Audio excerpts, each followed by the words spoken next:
So do the maths on that, folks. I had to do it really quickly in my head. That's 130,000 uplift that Liam has had for being bold and taking action. You're listening to Property Investor Tales, stories from the front yard. Here's your host, Tabitha Bright. Hello and welcome to Property Investor Tales, stories from the front yard, where I get to talk to property investors from around Australia about their investing journey.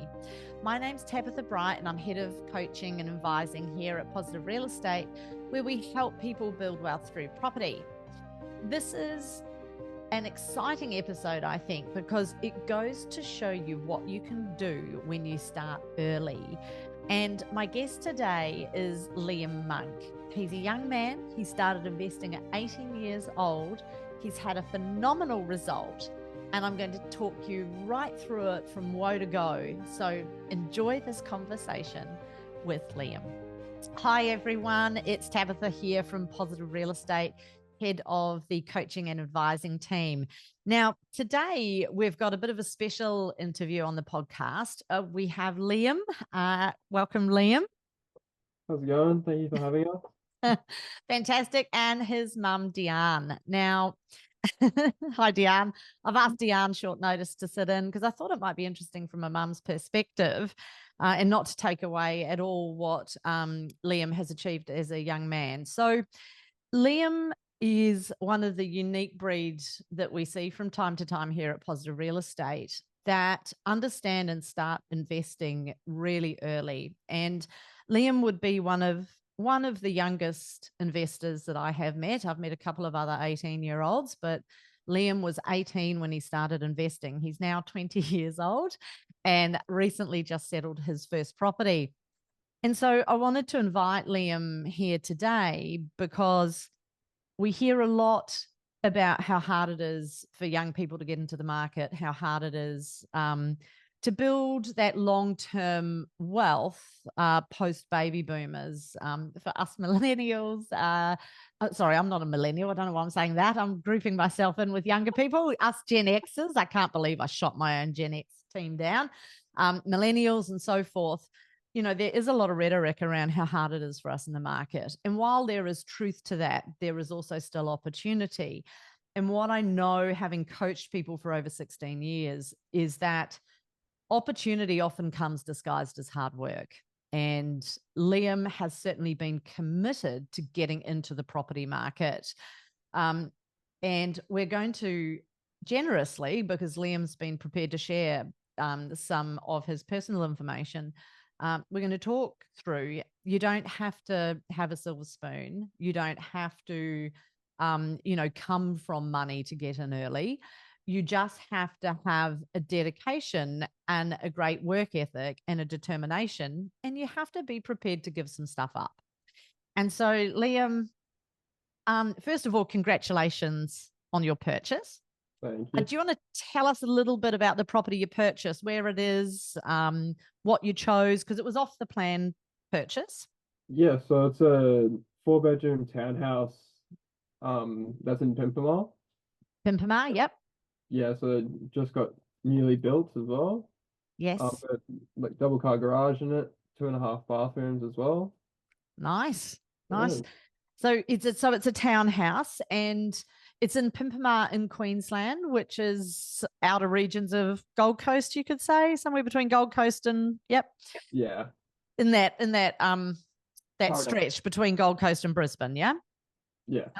And Pimpama's been doing relatively well as an area, especially for young people, young families, and it's got a high demand for rent, which is awesome. And Liam utilized a strategy that we call off the plan. So what that means is, to the uninitiated, is he puts a deposit down and then and he goes to contract. So he goes unconditional on that. So he has to be confident that when the build is finished, he can get finance and settle that property. Off the plan often gets a bad name because people don't understand off the plan and they don't understand when to utilize it. So sometimes people get caught out with low valuations, or they get caught out buying a substandard property because they haven't done their research on the developer. They get caught out because they buy at the peak of the market and then the market dips a little bit, which is normal in any market for it to do this kind of rise and dip as it over the long haul increases. And so they feel like they've bought a dud. So Liam is part of our positive real estate family. His mum, Deanne, what do we call you? Chief of staff, pretty much, I think, is the title that has been bestowed on you now. Deanne is one of those rare people that we couldn't do without her in the business. She does a little bit of everything. She helps everybody out, but ultimately she works with the group CEO,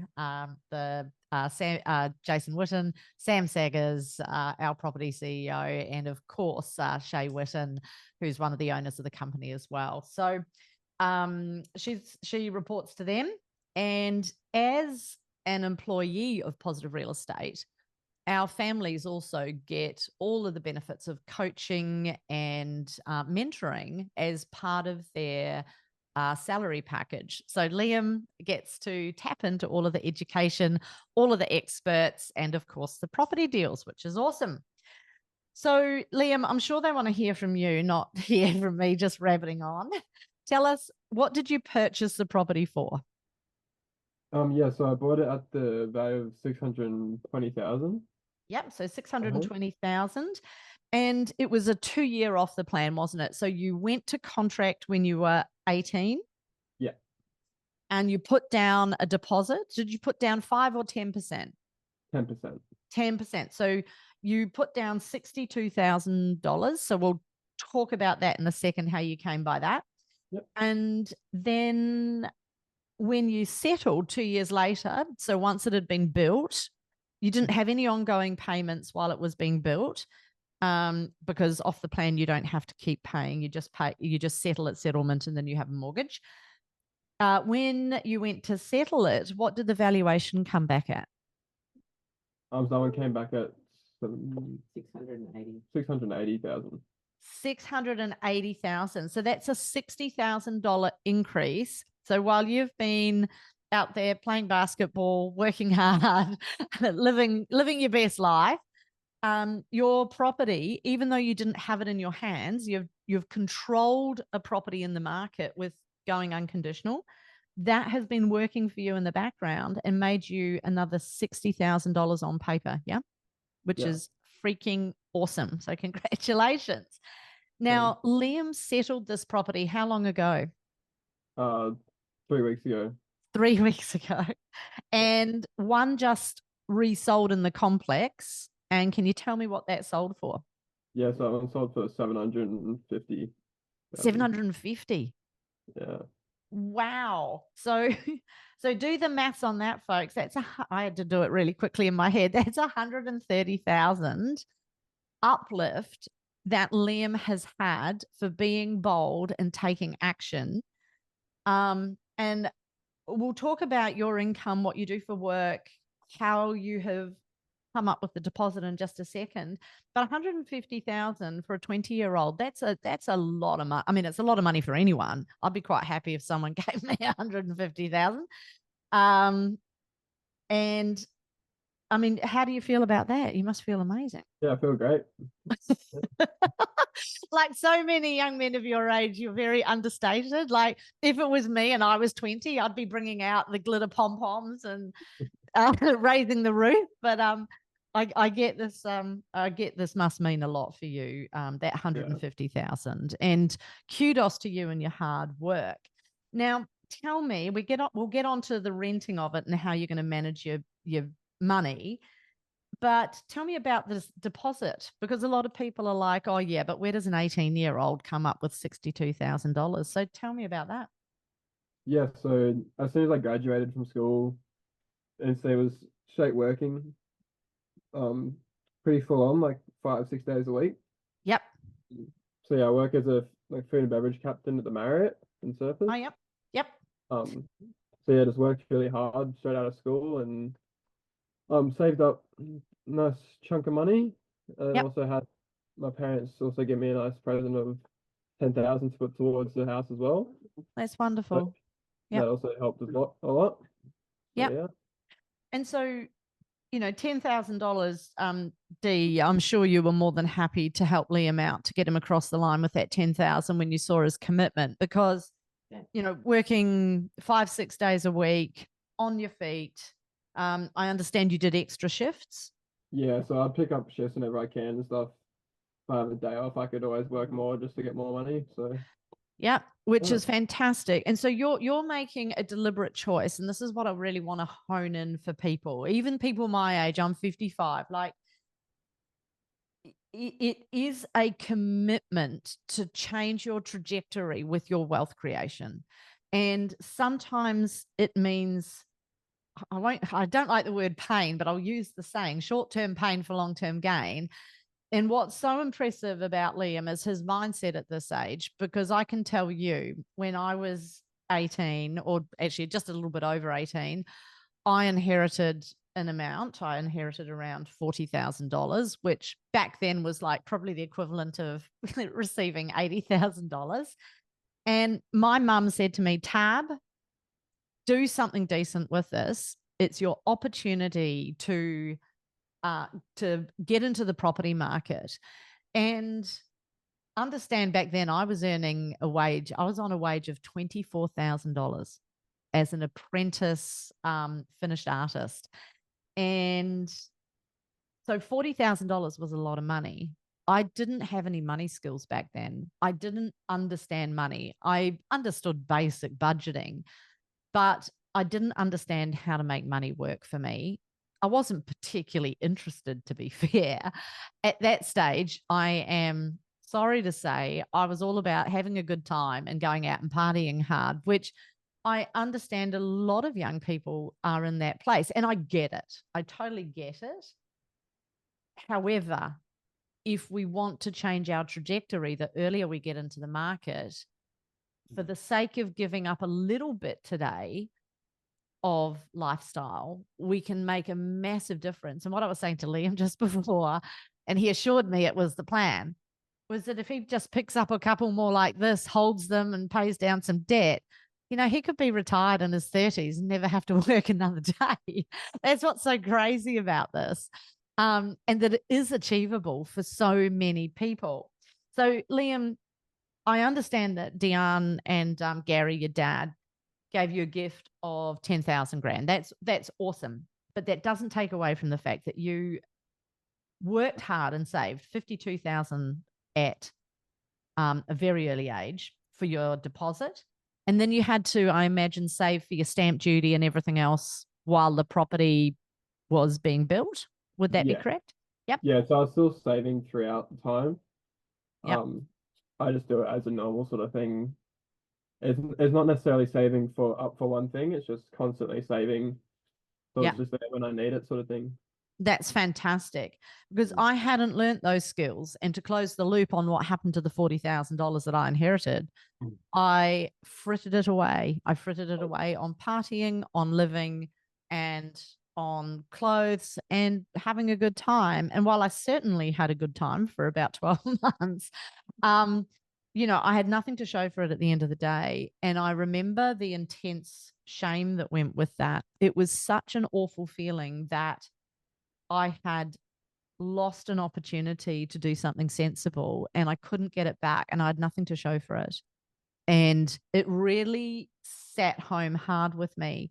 And sometimes the people we meet in our lives can show us a different path. And I was very fortunate at that time to meet my hubby Vin, and he was very much into understanding money and wealth creation. He wanted to have a business, he wanted to invest, and he kind of inspired me in that space to learn some stuff.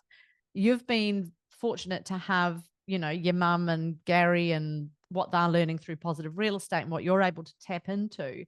But there's a difference between just knowing and actually taking action. And so once again, kudos to you, my friend, for taking action. So then the next thing is you've got your 52K. Diane and Gary have given you the other 10K. That's awesome. You've put your money down.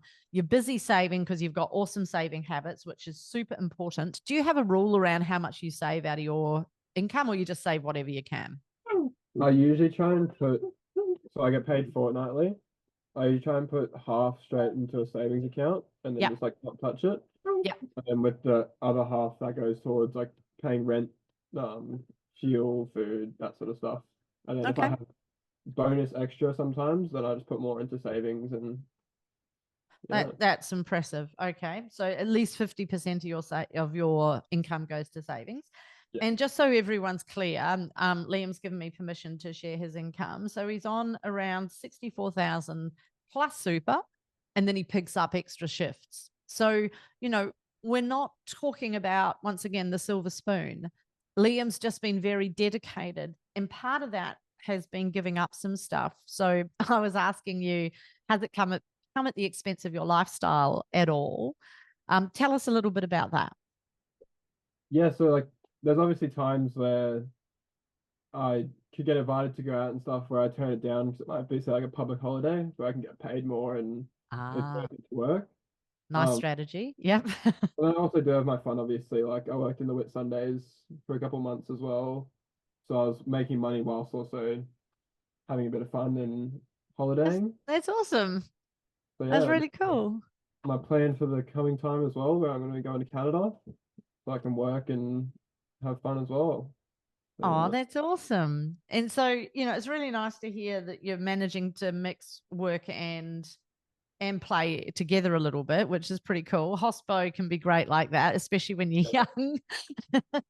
I've got neighbors that are in hospitality, and they drive me absolutely bonkers because they party on a Sunday and Monday night, and it drives me around the bend because, of course, that's when I want to be getting sleep for work. And I have had a bit of a shout over the fence occasionally. I'm one of those old ladies in the street now. I've become that.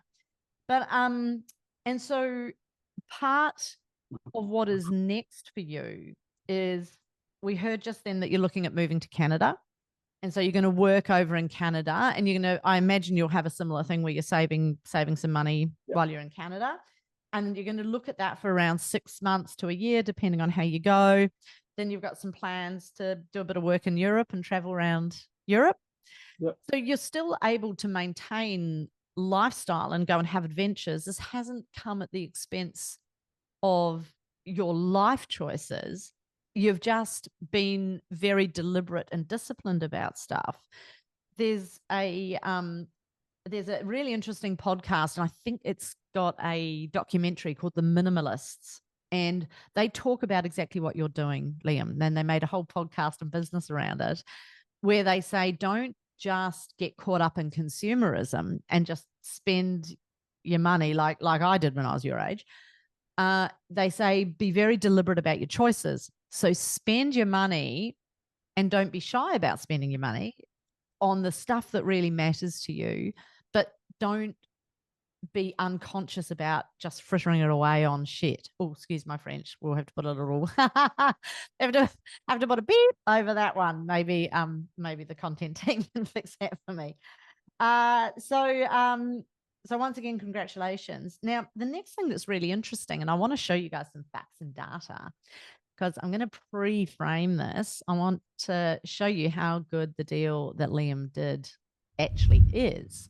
Because if you guys can see this is the house price guide for Pimpama based on realestate.com.au. So any of you guys can look this up and have a look at this data. So in Pimpama, we can see that the median house price is around 730,000. And you can see that it's had, over the 2 years that that Liam has bought his property and had it off the plan, we've seen some great growth in that market. And because Liam has bought a quality property and the best that he could afford to buy, it's meant that he's got a slightly better than average result, because a better than average property generally gets you a better than average result. What is super interesting is if we come right down here and we look at rents. Now, actually, sorry, I'll make you all feel dizzy and sick by scrolling this up and down. The median rent in Pimpama is $650 a week.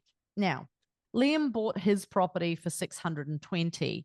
And if he was getting $650 a week, that would still be a really good rent yield. That would be around a 5.2, 5.3% yield, which we want to know, what is the average yield for a house / townhouse in this area? Whoops, where are we? And we can see here that the average investment yield is around 4.9%. So even at $650 a week, he would be getting an above average rent yield because he bought the best quality property that he could purchase. Now, and so that makes it extra desirable, which means he gets extra rent.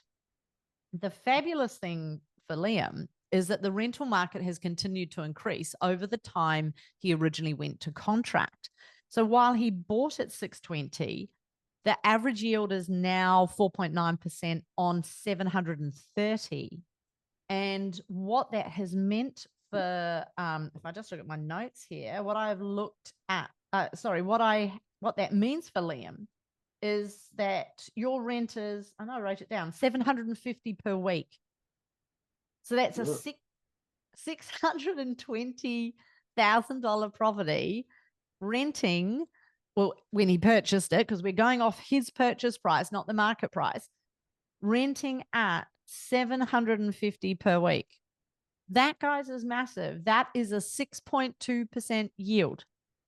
Liam, catching you on the hop, because I didn't ask you this, do you know what your mortgage balance is at the moment?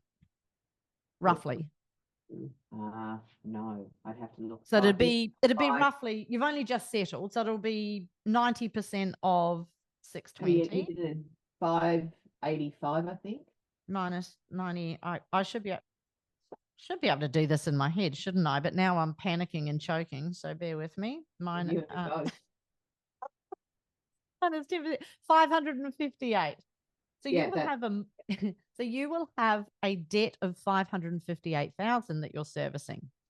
Now we can work out what his rental income is based on his debt, which is a measure for his cash flow. So then we go 750 times 52 is 39,000. So Liam's getting 39,000 gross. That's before all the expenses. Minus 39,000, I'm confusing everybody, divided by his debt of 558 gives us actually a real-time yield of 6.9%. That's nearly a 7% yield against his debt. Liam, do you know what your mortgage interest rate is? 7.2. 7.2? Yeah. So Liam is paying 7.2 on that debt, but he is making a 7.9% rent return. So gross, before any expenses come out, he would be considered cash flow positive. Now, on top of that, there's obviously going to be rental management fees, insurances, rates, body corporate, and a raft of other expenses. So he'll still probably slightly be in the negative for the entire financial year, but it will be minimal because his rent yield is so strong. And this is because he has bought in an area which we're seeing strong capital growth. He's bought a property that appeals to the maximum amount of people. So there's maximum pressure on the rental market. He has bought an above quality property, so it has maximum demand. And he has had 2 years in a rising market. So he's bought at the right time of the market. All of this is what we teach our clients at Positive Real Estate. And it has worked perfectly for Liam in that he has got a fantastic result. And that high rent yield also shows and corroborates the new value of his property that is probably around $750,000, which is just freaking phenomenal. So massive congratulations. And your next step now is starting to look at property number 2. Correct? Yeah. Awesome. And so everyone's going to be saying, oh my God, he's 20 years old and he's looking at his second property. And so where would you get your next deposit funds from? Well, I'm getting. He's saving away because what he's doing is he's already got enough for the EOI. He's got that put aside. Oh, yes. And Which is he's been expression of thinking interest. Yes. expression of interest, and he's going to have a session with you, Tab, and just Woohoo. work out what's the best one for him to go. Yep. And then make sure that it's another off the plan for 2 years, which allows him to save more. Perfect. And then, he's already spoken with his broker Yes. to go through in 12 months to refinance the current property and Get pull some out equity out. Yep. ready to go. That is amazing. So there's a number of things we can do here. So for somebody like Liam, he already has equity in the property, so we can look at utilizing some of that equity for his next deposit. I just wasn't sure if he'd magically managed to do some extra shifts and come up with another 50 grand. It wouldn't have surprised me. He's got about 15 put aside already. Oh, Yeah. oh my God. You're pretty special, Liam. So, but what we do want to account for, so from a coaching perspective, when I'm coaching somebody like Liam, the first thing I'll be asking him is, once he's traveled and he comes back to Australia, is he happy to live with mum and dad again for a bit? Because that can help with living costs. And Deanne, obviously you and Gary would have to be happy with that as well. We're happy to be. Oh, of course, with your kids. It's a really good tool for, like, we do get him to pay rent to cover some of the basic costs. Yep. So that's sitting in an account that's his, and that's why he does have some of the savings. So it's a forced savings as well. So on top of his normal savings, the rent that we're collecting from him is there as well. So that's awesome. So we put that aside for him, so that's there as well. It's like his emergency fund in case. Perfect. And another thing that he and his mates do really well is, instead of going out like a lot of young people, a lot of them come around here and they go and cook themselves a barbecue and sit You got the around pool and the pool, and they stay at home, and they're quite happy to do that even when we're here. So which is great. Well, gold star for parenting. I don't have the pool here. Melbourne's not so great with pools, but yes, certainly a great strategy for parents to help their kids out and get them into the market. So there's a couple of things that I want you guys to take from this, particularly if you're young and you're looking at investing. Once Liam's obviously got the property down pat, we also have to focus on keeping him safe. We can't be gung-ho about this and just go, oh, for shits and giggles, we'll just get him into another property quick smart. We have to be very strategic about this. So if he was to lose his job, if something was to happen to him and he couldn't work, all of those normal life challenges we have to plan for. So the first thing we want to do is we want to make sure he's got all his insurances, which if I know D, he will have. Secondly, we want to make sure that he has a buffer, and it sounds like he's got a good buffer in place. He's got that 15K, so that if he lost a tenant or somebody did something daft to the tenant and it took a couple of months, not to the tenant, to the property, and repairs had to be done and the insurance company took a couple of months to pay out, Liam can cover his mortgage payments. So we've always got to have that safety net. Then we look at, where are his deposit funds coming from next? And so equity is a no-brainer, because if his property today is worth 750, let me do some quick maths. I have not prepared this earlier, so this is live, folks. 750 times 8, 750 times, don't you hate iPhones? I should have a calculator. Times 80% is 624, minus his $558,000 mortgage, gives him $66,000 in equity, and that's at an 80% lend. So there might be a chance he could go up to 90 and get another 70 odd grand out. But even at 80%, he could access 66K, which is enough for another deposit into his next property. Then, if we employed the off the plan strategy again, and he's prepared to work hard and continue doing what he's doing, he can save up for his stamp duties and everything else over that 1 to 2 to 3 year period, depending on the off the plan. We want to get him exposure to a secondary market. He's got Queensland now. So we could do Queensland again and do a big capital city like Brisbane, or we might choose to look at something like Melbourne as a next purchase. If we could stretch to it and it worked, we might look at changing the type of property. It might be a good quality apartment, or it might be a house and land, depending on his budget. Now, house and land usually isn't off the plan, so that may not be a strategy that suits Liam right now. He might need that apartment as his next step. But just because you buy an apartment doesn't mean you don't get capital growth. Once again, it comes down to the apartment. That's the story for another day. So sounds like you and I, Liam, are going to meet for a strategy session at some point. Yeah. Which is awesome. I'm looking really forward to that. And we'll talk through what your options are and your possibilities. And a key part of that is part of the 6-star team, which of course is the finance team. And we need to get your servicing looked at. And that means what? Broker. Yes, yeah, who is awesome. And we're looking at what Liam can borrow next based on his current assets, liabilities, and income.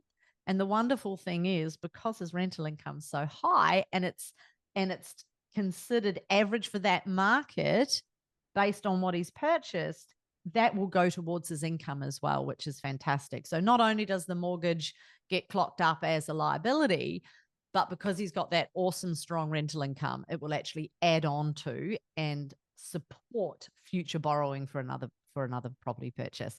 And I'll just ask you one more question, Liam. Other than the property, which is good debt, have you got any bad debt? Do you have credit cards, lay-bys? No, everything I sort of use, I always pay in full. Like my car and everything, I always make sure I have the money before I buy it. Good man. And I never use a credit card. I always spend money I have. I don't like borrowing stuff. No bad debt. Okay, Yeah. another top tip. No bad debt. Work extra shifts. Be prepared to let something go in order for the greater good, which is freaking awesome. But you still have fun. You still have plans. You're still going to travel. And you still have a good time with your mates. You're just very conscious about the decisions you make. And that kind of maturity, particularly financial maturity, is very rare in someone so young. So congratulations. Amazing job. And thank you very much for letting me interview you today. I want to ask both of you one last question. So I'll start with Liam. What advice would you have for anyone that's wanting to do what you do? I think just start somewhere. Like even if it's just saving like a little amount, it's better than not saving anything at the end of the day. And then having like a small goal you can reach, and then you reach that. So even if it's like save like $5,000, 10 grand, 20 grand, and just keep building it. And that's what worked for me at least. So yeah. Good man. And if it takes you a bit longer than 2 years and you don't have mum and dad to help out with that, even that little top up, it's not the end of the world. You could have bought a cheaper property, right? Or you might have just saved for 6 months more or whatever in order to get that extra bit. Great advice, Liam. Thank you. And Dee, what have you noticed that has you think motivated Liam and makes him a little bit different from a goal setting perspective? I think that he knows that he doesn't want to rely on other people for his income once he's older. And, he doesn't necessarily want to do his own business, but he wants to have something that he can use as a foundation. And he's been lucky enough to be around some great mentors like yourself and obviously Jason and so forth, and been able to grasp bits of nuggets. And he's got one of the best work ethics, of someone of his age. And I do think that came down to his ethics from sport, and potentially, watching me. But you do have a very good work ethic, Dee. I don't think there's anyone that works harder than you in the company. And I just think, being willing to give up some things that, going out every weekend and those things, give those up for the long term. And I think Liam said it perfectly, you know, short-term pain for long-term gain. Yeah. And you know, he's got some big goals and, you know, he's on the way to getting them, that's for sure. Oh, well, I can't wait to see where it takes you. I think this will be exciting, and good on you. Congratulations, hun. You've done an amazing job, and yeah, really excited for our next coaching session and talk about what's possible next and what property next, and enjoy your trip to Canada. I've been to Canada twice now and I absolutely love it. I think being a Kiwi, I find it very similar to home. But on a grander scale, the mountains there are crazy, and I'm sure you'll love Europe as well. Yeah. Thank Awesome. you. Thanks for having us. What was that? Sorry? Thanks for having us on. And Oh, no. Well, thank you for being part of it. Thanks, guys. Thanks, Thank you. Tab. Hey, thanks for listening to Property Investor Tales. Remember to subscribe so you get notified every time a new episode drops. As you can guess, I love hearing people's property investor tales. So if you'd like to share yours, then please get in touch with me via email at propertyinvestortales@positivementor.com.au. We would also love your feedback, and I would appreciate a 5-star review over on Apple Podcasts or Spotify. Remember, you can watch all of these podcasts over on YouTube at Positive Mentor or at positivementor.com.au. Until then, take care, happy investing, and bye for now.